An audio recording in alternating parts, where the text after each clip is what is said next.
Everyone, and thank you for joining us today as we discuss recent developments in Eswatini, the last remaining absolute monarchy in Africa, where King Mswati III has ruled with absolute impunity for a generation.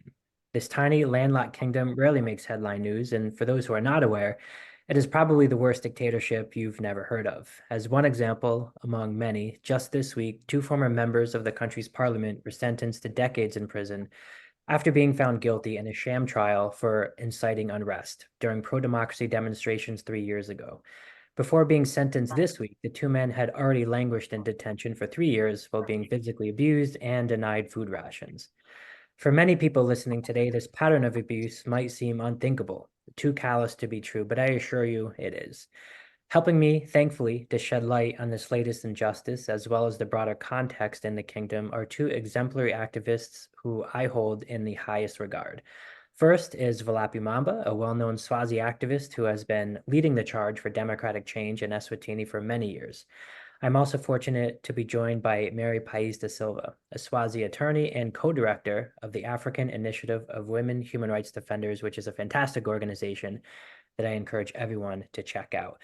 Velaphi, let's just start and dive right in. I'd like to come to you first and ask if you could provide a brief overview of the situation as it exists in Eswatini today. I'm sure many people listening today will not be aware of what's happening inside the kingdom. And it'd be great for you to tell us, what led us to the point where now former members of parliament are being sentenced to lengthy prison terms merely for exercising their minimally basic human rights to free speech and assembly. How did we get to this point? Thank you very much, Jeffrey, for the opportunity for us to be here today and to speak to the world through your program. Let me start by saying that I think the biggest problem we've always had in Swaziland has been centered around the question of the sovereignty of the country. And by that, I mean the ownership in terms of the governance structure of who should be at the center of how the country is governed and who owns the country. And that crisis actually began in 1973 when the then King Sobhuza II abrogated the then independence constitution and centralized all powers of state in himself. And over the decades, that state of emergency has persisted despite a 2005 constitution that tried to introduce some kind of political reforms. But those political reforms did not go much in terms of really making sure that the structural issues around how the country is to be governed would be addressed. So political parties, for example, in the country remain banned. Freedoms in terms of freedom of association, freedom of speech and assembly, and other broad human rights are still very much suppressed in a context where total power over the state and its institutions is exercised by the king. So the net effect of that is that we have a very recalcitrant, brutal dictator currently in the form and character of King Mswati III, who still refuses to give the people of Swaziland the right to self-determination. And by this, I mean that the right to form a people's government that can be sovereign over the affairs of state. So what we have in Swaziland is still a feudal state where the king and his family hold with an iron-fisted grip the very levers of state and by extension then control all aspects and facets of the Swazi economy. So the voices of human rights and political activists who have been challenging this untenable state of affairs have been violently suppressed by the king, to the extent that he has always unleashed his security forces to actually kill people. And to answer your question about how we've gotten here, in June 2021, the aspirations of the Swazi people to be free came to a boiling point where people kind of rose against the monarch and demanded a people's government, including members of parliament. who at the time were expressing some of the views that were coming from citizens, that the time to democratize the country had come. Instead of listening to the voices of the people, the king unleashed his security officials and the soldiers and the police, and that resulted in the infamous June 2021 massacre. And the burning of businesses, public infrastructure, and massive, destruction of property across the country. And so the three MPs then that were front and center in joining civil society and political actors to demand political reforms were then made scapegoats and blamed for that tumultuous period in the country. And they were then arrested on the 25th of July, 2021, and they've been languishing in prison since then. And they've gone through a very difficult sham trial. They've been denied bail 4 times, and now they've been sentenced to a cumulative 143 years combined sentence, of which they will serve, but Mabuza will serve 25 years, and Mthandeni Dube will serve 18 years, respectively. So that's the situation at which we are at right now, which I think could best be described as an inflection point. Yeah, absolutely. And thank you so much for that really important context. Really quick follow-up for you. I notice that you refer to the country still as Swaziland. We know that the king unilaterally changed the name several years ago. Is that a deliberate choice to refer to it as the former name? And if so, why? Well, we still pretty much refer to the country as Swaziland, because we are paying allegiance to Comrade Thulani Masego, who was assassinated in the country by the king's mercenaries. And you will recall that before he died, Thulani Masego insisted that the name change of the country was undemocratic and unconstitutional. So we do quite a lot to use that, especially in spaces where we actually recognize his efforts as a human rights attorney and defense lawyer in Swaziland.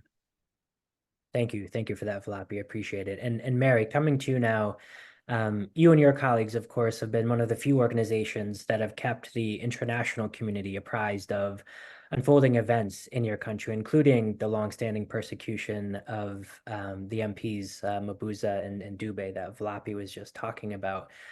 King Mswati has, of course, demonstrated for decades that he plays by his own set of rules to maintain power. And one of the ways in which he's maintained this dominance is through the use of so-called anti-terrorism laws to crush activism, public discontent, or really any potential criticism of his reign. Can you explain how this has played out in the kingdom and how damaging it has been? Thank you so much, Jeff. The use of unjust laws like the Suppression of Terrorism Act in Swaziland is a means of suppressing voices of dissent. And by voices of dissent, what they mean are voices of human rights defenders or voices of activists that are lobbying for democratic reforms, that are lobbying for the respect of the rule of law and the respect for human rights in the country. And so these become the voices of dissent. These become voices that challenge the monarchy, the way it is set up, that challenges the lack of separation of powers in the country, that are agitating for full fundamental freedoms of expression, of association, and of assembly. So by having laws that are as broad in definition as the Suppression of Terrorism Act on what constitutes a terrorist act, therefore they are able to use the courts as a means of even sanitizing this persecution of human rights defenders and activists. So when you have unjust laws that are applied and applicable in the courts of law, and you have a judiciary that is not independent, a judiciary that is beholden to the king and the monarchy as a whole, then you are able to pull off this farce, this sham that Velaphi was talking about, to blind the world into saying that there was a free and fair trial and that they went through the justice system and evidence was brought against them, which evidence was tested in the courts of law, and they were found guilty. Now, that sends a very critical message to the human rights defenders and the activists remaining in the country that says, whichever form or format you want to use in your fight for democracy in the country, you will always be faced with persecution. Either you will be taken through the courts and you'll be found guilty, as Bacete has actually been given a life sentence because the minimum sentence of a life imprisonment is 25 years. So he has been given a life sentence specifically for freely expressing himself and speaking on behalf of not only just the Swazi citizens, but his own constituents that he was representing in parliament. So when the judiciary is brought in to sanitize the suppression and the oppression, it sends a clear message to us that says, in the eyes of the world, everything was tested in the courts of law and everything is fine. So whichever format you may want to use, whether you are protesting in the streets, whether you are agitating and speaking in platforms or appearing on programs like yours, you cannot be guaranteed, of course, that your freedom of expression will be protected. And therefore, it continuously silences the voices of justice, the voices of social change, the voices of democratic change in the country, while the entire world is being blinded to the fact that this is but one format that they are using to muzzle the people of the country. Thank you, Mary, for that. Velaphi, hearing Mary talk about the Swazi voices of justice and democracy, of course, and you invoked his name already. We have to think about our friend Thulani Maseko. It seems like only yesterday, you and I were in Washington together speaking at his memorial, just of course following his assassination in January of last year. And since that time, to no one's surprise, there's been no effort by Swazi authorities to hold anyone accountable for his murder. And in fact, they've shamefully targeted his widow, Taneli, and Mary's colleague at the Initiative for Women's Human Rights Defenders. So I wanted to ask you, we've talked a lot about the ways in which the kingdom and the monarchy impose their will on the Swazi people. And this is, of course, coincided with what you've raised, these violent assaults and in some cases murders of prominent human rights defenders. What impact has all of this had in totality on both the pro-democracy and human rights community in Swaziland? Where does that stand today? Thank you very much, Jeffrey. I think that the important point to bring across here is that we have a king in the country that thinks he is the law. And to some degree, he actually thinks he is God himself. And he is also very much guilty when we speak about the question of the assassination of Comrade Thulani Maseko.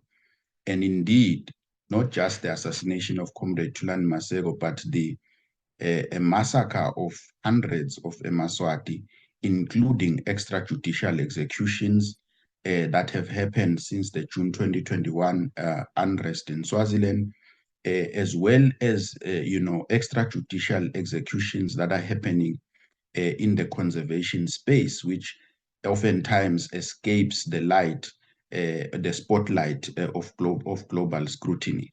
So in terms of the context right now in Swaziland, politically, I think that the description that Comrade Mary has given is very apt. The country is very tense, and you might think that on the surface things are cool, it's peaceful, but one might really just say that it's silence, it's fearful silence rather than peace, and the country is yearning for that kind of break from royal domination and control and a transition to a new democratic order. So what the king has done now is that he has hired permanent mercenaries from South Africa in the form of a company called Bastion Security. What this company has done is that it has deployed and trained community level cadres or security people or eyes of the king, as it were, whose duty is to police political activists and human rights defenders across the country and make sure that the security cluster is able to hunt them down whenever they are suspected of trying to reignite the public calls for democracy in the country. So what has happened then is that a number of activists have fled Swaziland and are in exile. People are unable to stay there because it's unsafe. And therefore there is a growing need to kind of have interventions to support the people who are running away from Swaziland, mostly into South Africa, but also into other countries in the world. What has also happened is that the sentencing of these MPs has induced a chilling effect, largely speaking, across the civil society sector, but it should also be understood in the context of a preparatory kind of approach to the other political prisoners who are languishing in jail today. You might have noticed when you read the judgment that one of the key things that Mamsi Dlamini said was that the MPs escaped the jaws of death, meaning that the court was actually contemplating the death sentence. And you'll recall that in Swaziland, while the death penalty has not been applied for decades, but it's still part of the statutes in Swaziland, and it can still be used should the government be able to hire a hangman, for example. So we know that there are a number of other political prisoners awaiting trial, also charged under the Suppression of Terrorism Act.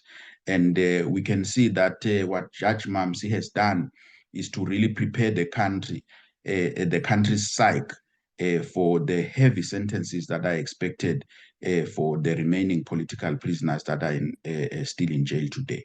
So the situation is untenable. It's terrible, and there is nothing short of a political intervention that will help to resolve in a sustainable way the crisis in Swaziland and make sure that the country is ushered into a new democratic dispensation.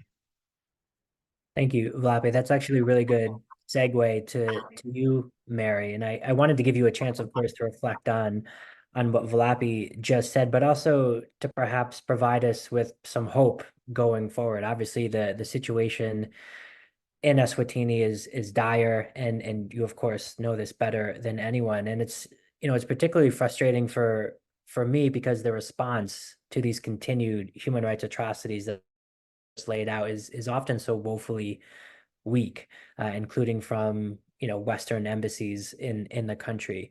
So sort of in line with what Velaphi was just laying out in terms of interventions, what can concerned citizens in the kingdom, but also in the region, the international community, those who might be listening today, what can they do to help improve the situation? Is there anything constructive that can be done? And are there any existing points of leverage that we should be mindful of? I'd love your thoughts on that. Thanks, Jeff. I think at the top of my list, of course, would be solidarity for the democracy campaign that has been waged for so long inside the country. Solidarity not only from the region, but internationally as well, to provide some of the support that Velaphi is also speaking about, to provide support for human rights defenders and activists that are in exile, for those that are under persecution, and for those that find themselves working in an environment that is as hostile as the one that we're in. And of course, we need to step up on the advocacy while we're providing that solidarity. There are so many platforms at which we conduct our advocacy at African level, at regional level, at international level. And when we talk about advocacy, we also have to hammer on the fact that our Suppression of Terrorism Act falls far below international standards on the definition of a terrorist crime. Because you have to look at the means used, you have to look at the intention, you have to look at the aim. Now, with what the members of parliament have been, convicted and sentenced on, the means themselves, because when you talk about terrorism, you have to talk about serious violence and violence against members of the general population or segments of it, or even of taking of hostages. In this instance, those that, perpetrated acts of serious violence are the armed forces in the country, are the security forces. It was the army, it was the police service. The MPs themselves, they didn't do anything to that effect. All they did was to, encourage members of the public, encourage civilians to continue demanding for social services, demanding for a change of governance in the country. And the intention must have been, of course, to cause fear amongst the population. In no way or another did the members of parliament cause fear. Instead, members of the population had so much confidence in the members of the parliament that they heeded to the advice, they heeded to the encouragement to voice their concerns. And then the last one is the aim.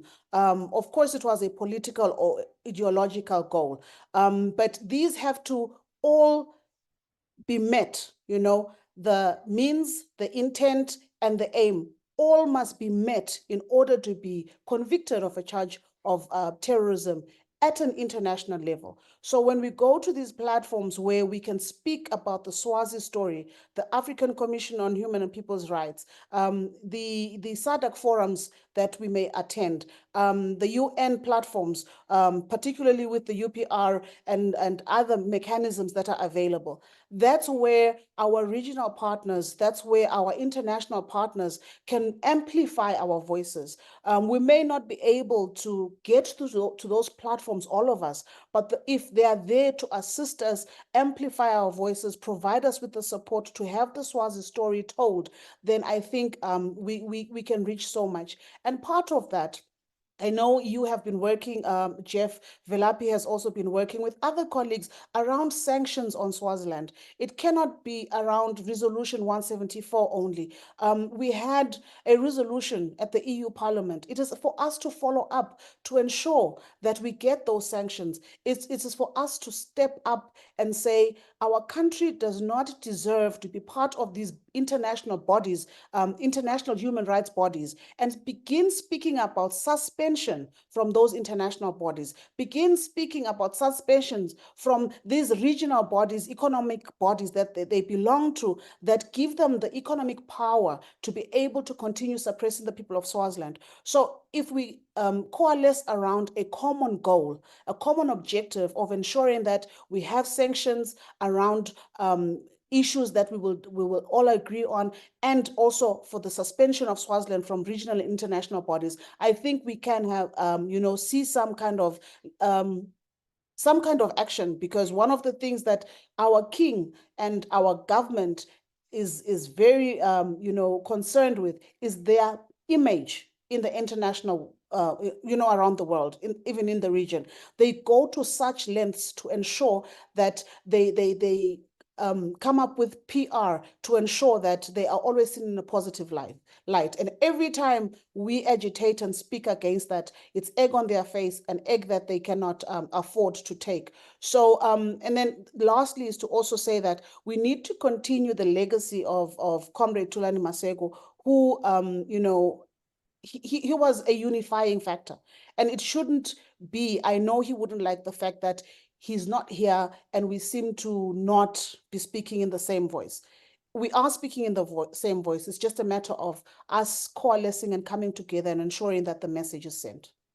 Absolutely. Thank you so much, Mary, for those powerful, powerful closing remarks. We're definitely standing in solidarity with you and of course you, Velaphi, and carrying on Thulani's message of unity and solidarity, and looking for opportunities to support and stand beside and work alongside activists like you who are doing the hard work. So thank you so much for taking the time to speak with me today. I really appreciate it. And I'm sure our listeners do as well. Obviously, Swaziland, or Eswatini, as many people refer to it, it doesn't get the attention that I think it necessarily merits. So having these conversations, I think, are also really important. And part of our mandate here, of course, at the Resistance Bureau is to not only spotlight the leaders at the forefront of these important struggles for freedom, but also to provide a platform for understanding and awareness for these issues that too often go overlooked. So again, thank you for your efforts. Please keep up the important work, and definitely stay safe out there. We look forward to keeping in touch with you. I really appreciate it. Thanks, Jeff. Thank you very much, Jeff.